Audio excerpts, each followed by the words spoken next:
Bismillahirrahmanirrahim. Assalamualaikum warahmatullahi wabarakatuh. Dan salam sejahtera. Apa khabar semua? Saya doakan semoga saudara dan saudari sihat walafiat.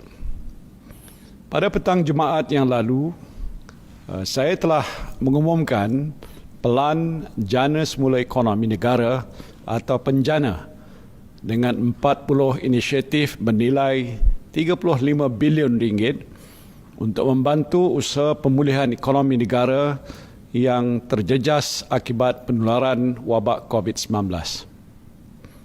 Pada petang ini, saya pula akan mengumumkan beberapa langkah yang akan diambil oleh kerajaan untuk memasuki fasa pemulihan COVID-19.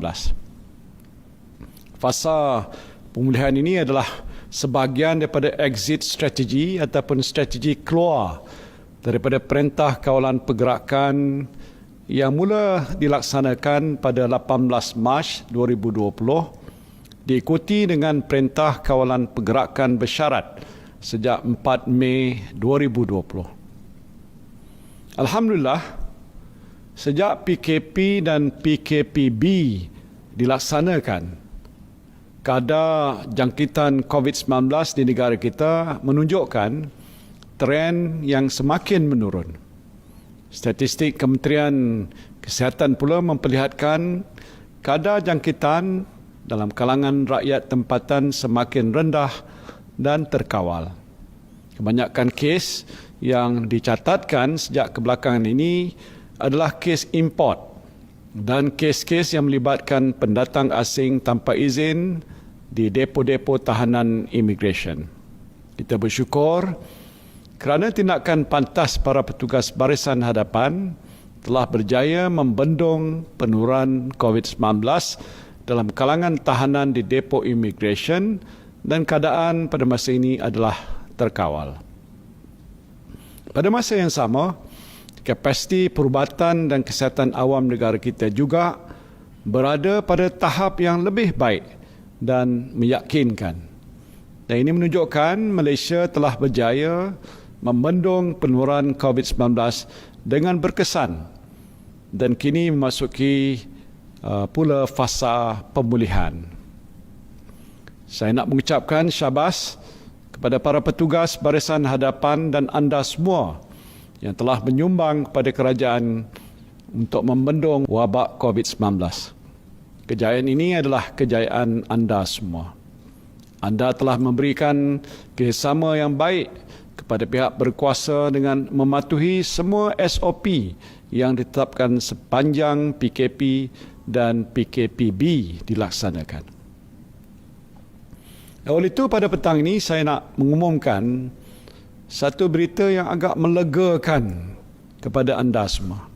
PKPB yang akan berakhir pada 9 Jun 2020 akan digantikan dengan Perintah Kawalan Pergerakan Pemulihan atau PKPP yang akan bermula pada 10 Jun 2020 hinggalah 31 Ogos 2020. Dalam tempoh PKPP ini, lebih banyak kelonggaran diberikan kepada saudara-saudari untuk menjalani aktiviti kehidupan seharian di samping mematuhi SOP secara berterusan. Mulai 10 Jun 2020, perjalanan rentas negeri akan dibenarkan kecuali di kawasan yang diisytiharkan Perintah Kawalan Pergerakan diperketatkan atau PKPD. Jadi bagi mereka yang ingin menziarahi ibu bapa yang tinggal berjauhan di negeri lain, bolehlah berbuat demikian. Alhamdulillah. Cuma nasihat saya, sentiasalah jaga kebersihan diri. Pakai pelitup muka apabila berada di tempat awam dan elakkan tempat yang sesak semasa pulang ke kampung. Ingat, jika ibu bapa anda adalah warga emas, mereka berada dalam kategori orang yang mudah terdedah kepada jangkitan. Jadi walaupun kita seronok dapat menziarahi mereka, tanggungjawab utama kita ialah untuk melindungi mereka daripada terkena jangkitan. Dalam tempoh PKPP ini juga, hampir semua aktiviti sosial, pendidikan, keagamaan, perniagaan, sektor ekonomi dan sebagainya akan beroperasi semula secara berperingkat-peringkat dengan pematuhan sepenuhnya kepada SOP. Seperti mana yang telah diumumkan oleh Yang Berhormat Menteri Kanan Pertahanan, perkhidmatan gunting rambut dan salon akan dibenarkan. Pasar terbuka, pasar pagi, pasar malam, pasar tamu, bazaria, medan selera, pusat penjaja, food truck dan gerai makan juga akan dibenarkan. Selain itu, aktiviti komersial yang melibatkan urus niaga jualan dan pemasaran bukan dalam premis perniagaan juga dibenarkan. Termasuk dalam senarai yang dibenarkan juga ialah lawatan ke muzium, indoor basking, dobi layan diri, aktiviti perikanan rekreasi termasuk kolam pancing komersial dan penggambaran filem. Mesyuarat dan bengkel juga dibenarkan dengan syarat mematuhi sepenuhnya protokol kesihatan dan mengoptimumkan ruang. Dalam kategori sukan, beberapa jenis sukan dan rekreasi akan dibuka semula dengan pematuhan kepada SOP. Ini termasuklah latihan persediaan pasukan permainan sukan, aktiviti sukan yang tidak melibatkan sentuhan badan seperti bowling, badminton, memanah, menembak dan lain-lain lagi. Aktiviti berkumpulan di luar seperti kayuhan basikal dan konvoi motosikal juga dibenarkan.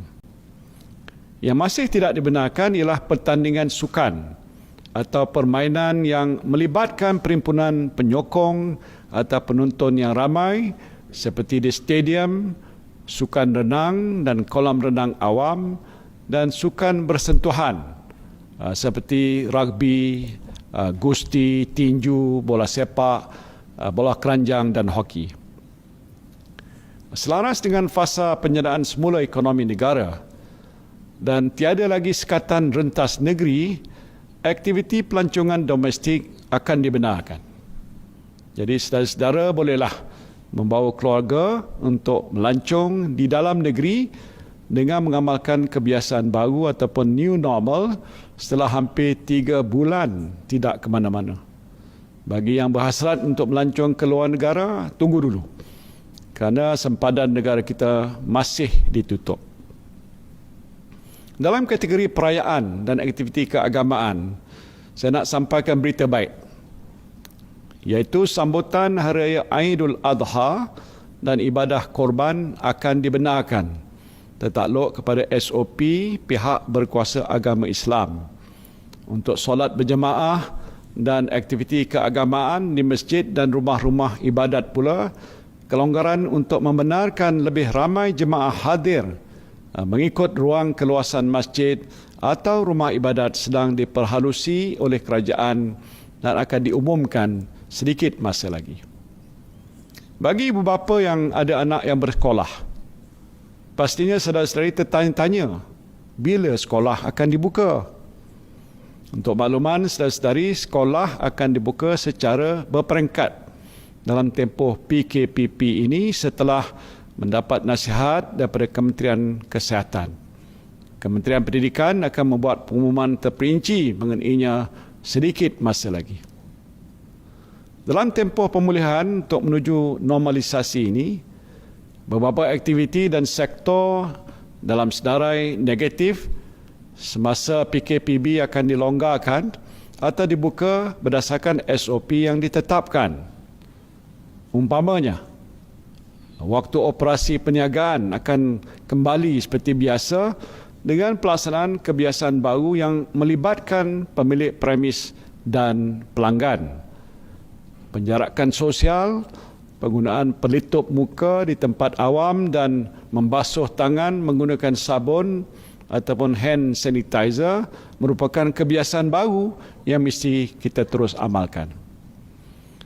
Walaupun saya telah mengumumkan banyak kelonggaran ini tidak bermakna tiada lagi apa-apa sekatan yang akan dilaksanakan oleh kerajaan untuk mengawal penularan COVID-19 ini.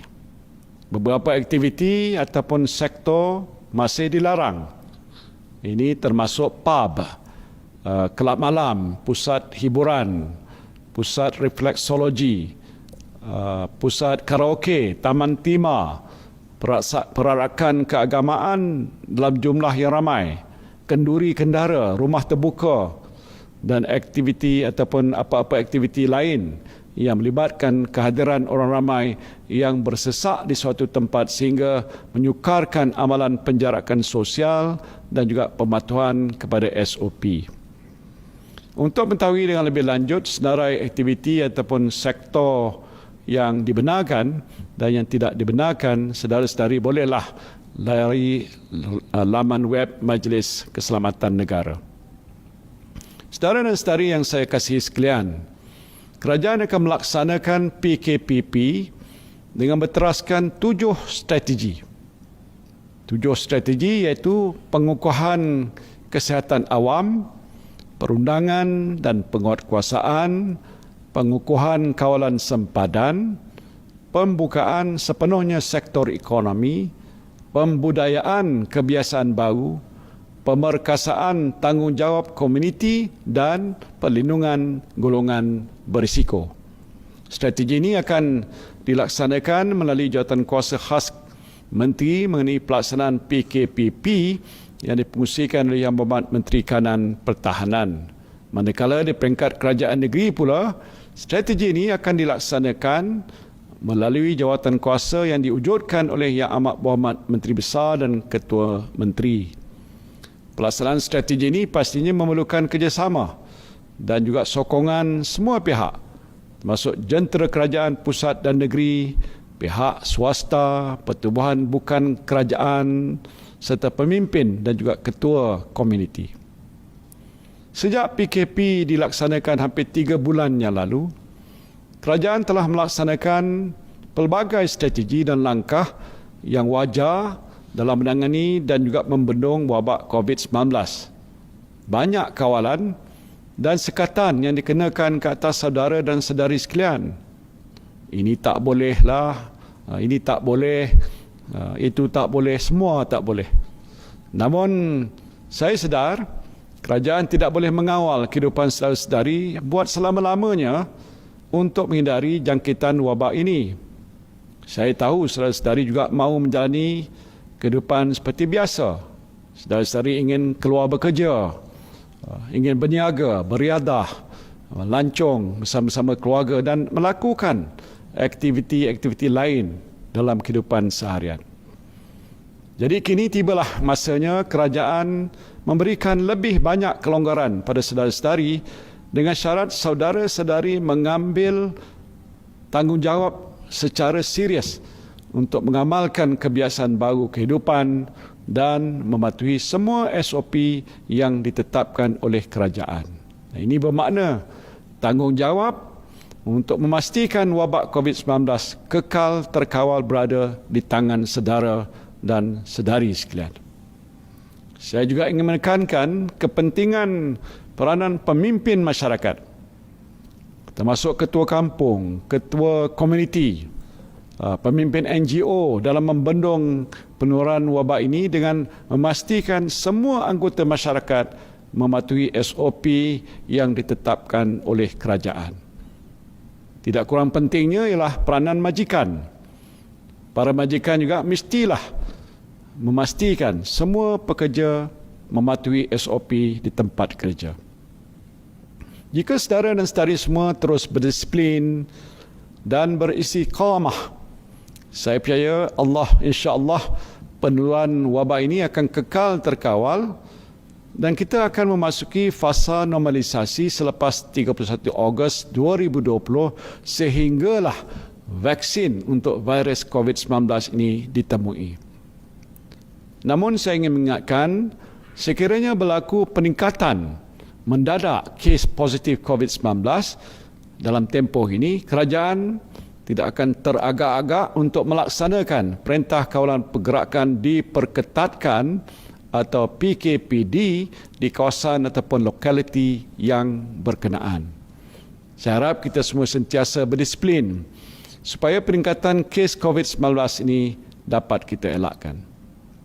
Sehubungan dengan pelaksanaan PKPP ini, saya menyeru saudara dan saudari semua untuk pakai aplikasi MySejahtera yang telah dibangunkan oleh kerajaan untuk membolehkan saudara-saudari melaksanakan penilaian kesihatan kendiri. Aplikasi ini juga akan membolehkan Kementerian Kesihatan Malaysia mengambil tindakan yang cepat, tepat dan berkesan untuk mengenal pasti dan memaklumkan kontak rapat sekiranya berlaku kes jangkitan COVID-19 dalam masyarakat kita. Apa yang penting ialah kita semua mestilah bersedia untuk membudayakan kebiasaan baru ini dalam kehidupan kita. Ya, ada kalanya kita merasakan sedikit sukar untuk mengamalkannya, tetapi percayalah, setiap kesukaran itu akan disusuli dengan kesenangan. Seperti mana firman Allah Subhanahu wa taala dalam surah Al-Syarh ayat 4 dan 5, "Fa inna ma'al usri yusra, inna ma'al usri yusra." Yang bermaksud oleh itu, maka tetapkanlah kepercayaanmu bahawa sesungguhnya tiap-tiap kesukaran disertai kemudahan. Sekali lagi ditegaskan bahawa sesungguhnya tiap-tiap kesukaran disertai kemudahan. Akhirnya saya berdoa, semoga kesihatan dan kesejahteraan kita sentiasa terpelihara dan kita semua dapat menjalani kehidupan yang bahagia bersama keluarga dan orang-orang yang tersayang. Wabillahi taufiq wal hidayah. Assalamualaikum warahmatullahi wabarakatuh.